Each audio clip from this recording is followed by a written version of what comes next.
Sachin DJ बेवा चौराहा। तू पिया कमाए पिया गोहिल तू शहर एहने जवानी हमर गाहता कहर राजा हो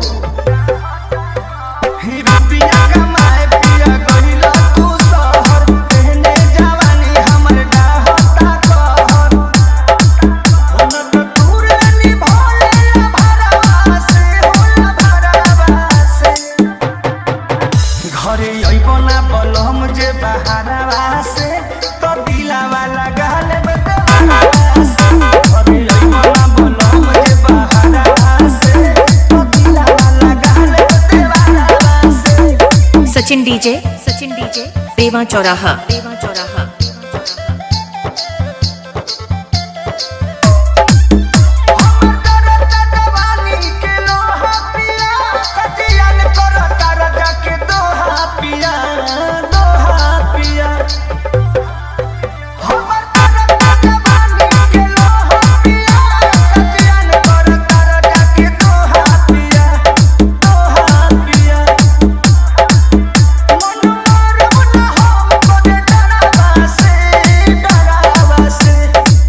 घरे अइबो ना बलम जे बहारवा से तो दिलावा लगाल बदवा से घरे अइबो ना बलम जे बहारवा से तो दिलावा लगाल बदवा से। सचिन डीजे बेवा चौराहा।